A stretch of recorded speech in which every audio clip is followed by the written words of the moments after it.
Saya dikasih tahu ada anak turunannya, ini kakek kami itu asli orang Jogja. Dia perang 1811 dalam perang Sapei melawan Belanda. Mati di masjid, dikejar oleh Belanda, pasukannya mati semua. Dia sendirian, dia di masjid, dibunuh dan ditebas lehernya. Dia pahlawan Jogja, asli orang Jogja. Sekarang jadi Yahya.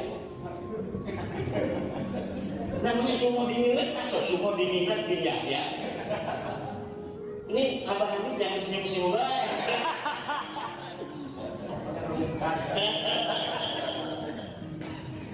Kan aneh. Apa tujuannya dia sampai mengganti-ganti sebuah makam yang sudah ada namanya, ada leluhurnya, ada keturunannya, untuk diambil namanya menjadi Bangalawi? Apa tujuannya? Kalau tujuannya baik, saya kira jauh dari tujuan baik dan yang baik. Belum lagi makam-makam yang gak ada makamnya. Kalau ini orangnya ada, makamnya ada, tapi dia bikin makam baru di Semarang dengan nama alias pejuang ini, tetapi silsilah teratasnya itu diselirupkan kepada silsilah orang-orang Yaman. Ada lagi makamnya gak ada apa-apanya, kosong, karena kosong. Bahkan katanya ada kuburan kucing. Kemudian dikasih makam, diberi nama, kemudian dibimbingkan, dikasih tahun 1400. Kalaulah Wali Songo aja 1500 menyebarkan Islam di Indonesia, lalu ada makam tua yang dikasih 1400, apa maknanya?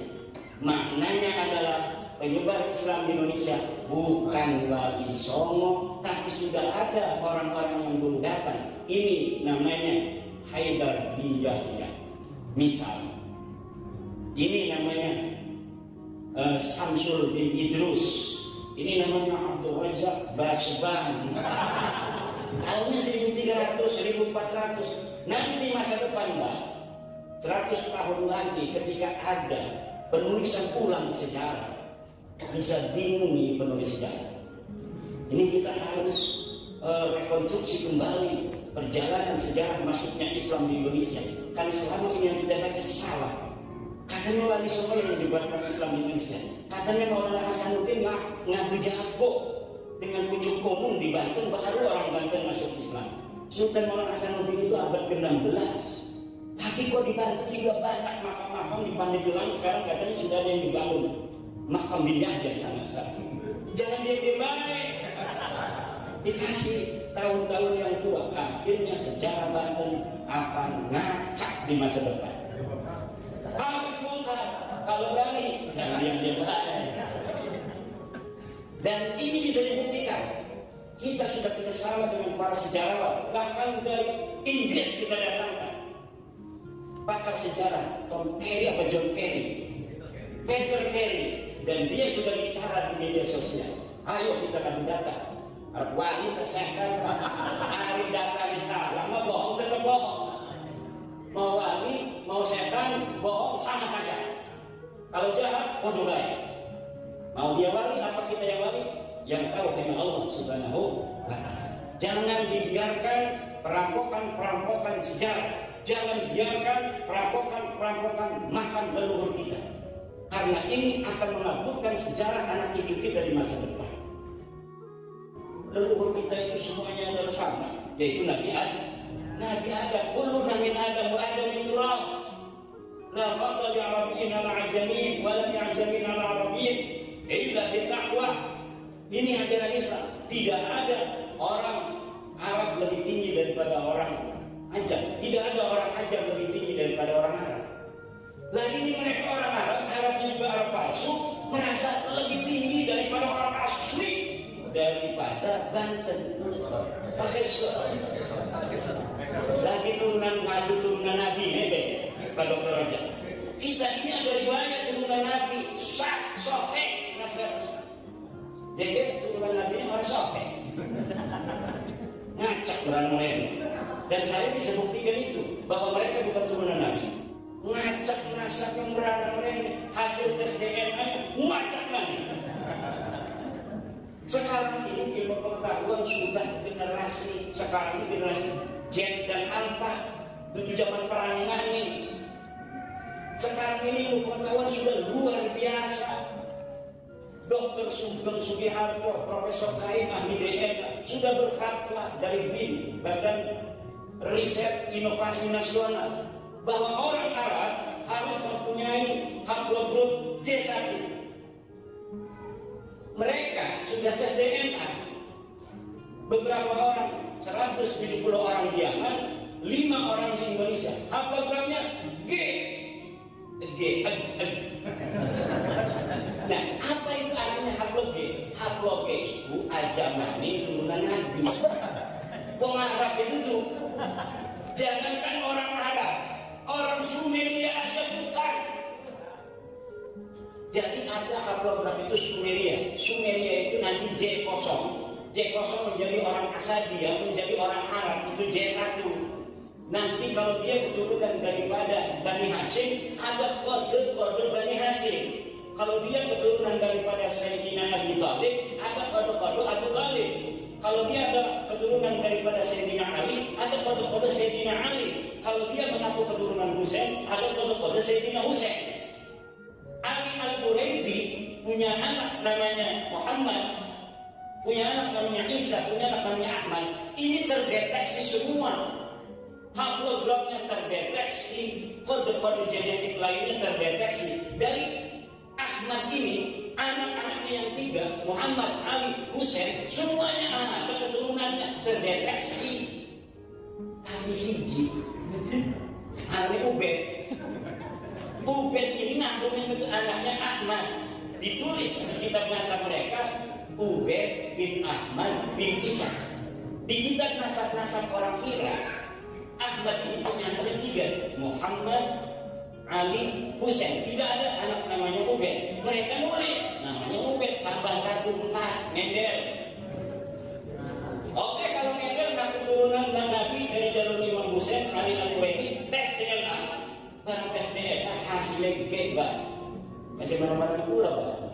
Sekarang ini saya ngomong tadi ada para kesepuhan, supaya para kesepuhan saya, orang tua saya ngerti apa yang lagi saya bicarakan di media sosial, apa yang sedang diperdebatkan oleh masyarakat sekarang ini.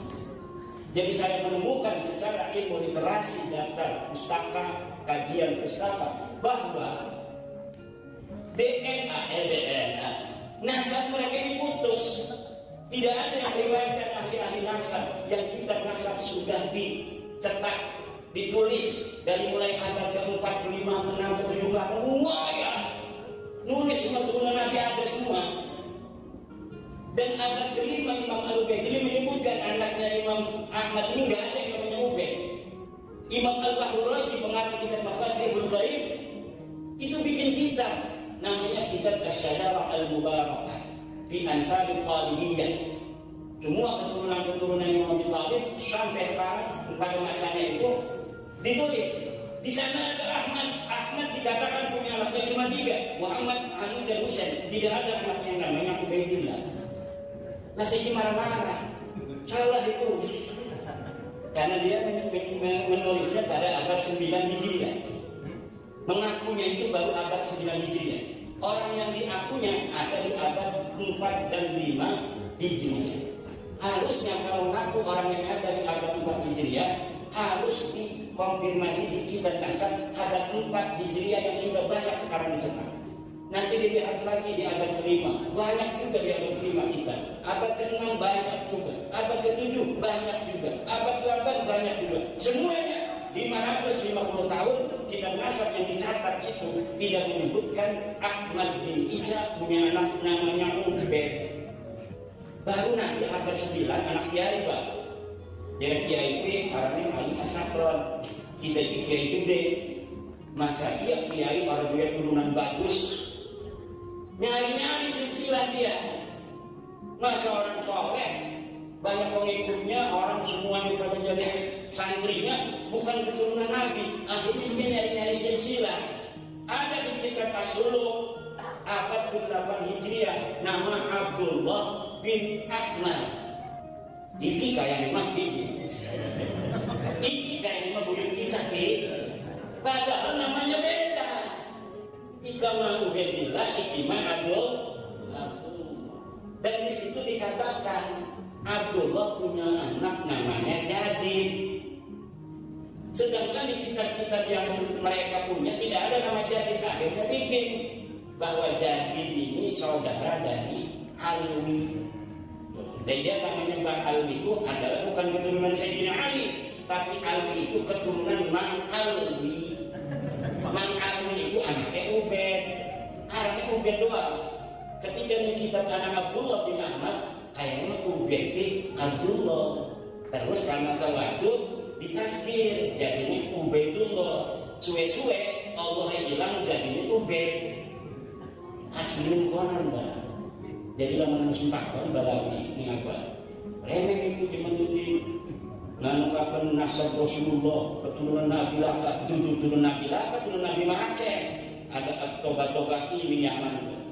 Ada Ar-Rassi, ada Al-Jailani, semuanya ada dan sampai sekarang. Ini cuma satu doang, satu klan namanya Barawawi yang dipermasalahkan karena tidak dicatat. Kebetulan mereka pindah ke Indonesia. 60% ada di Indonesia sedikit kumpul di KKB di KKB kosong karena Yaman itu pada saat itu kekayaan Yaman hanya bisa memberikan makan untuk 20% rakyatnya. Kekayaan negara Yaman waktu itu maka harus pindah ini isi sumber makmur yang kresek di Banten Cinakes apa namanya sawah anak kali minum tinggal ibu, ya kan? Luar biasa indahnya surga Indonesia ini. Nggak apa-apa kita bareng-bareng, cuma titik. Ada masalah-masalah kita uang, suwe-suwe mas, ya kali uang bu, kamu perlu kamu sini itu ngakali. Misalnya mana sih membela, silakan aja. Yang membela belum sadar kalau dia lagi diakali. Suwe-suwe mereka ini kok lebih marah daripada kita. Kalau dia sudah merasakan benar-benar dia diakali secara pribadi. Orang-orang yang sekarang belum mendukung saya ini karena belum paham sifat dan akhlak sebagian mereka dari oknum-oknumnya itu. Kalau sudah paham, mendukung kita kabur.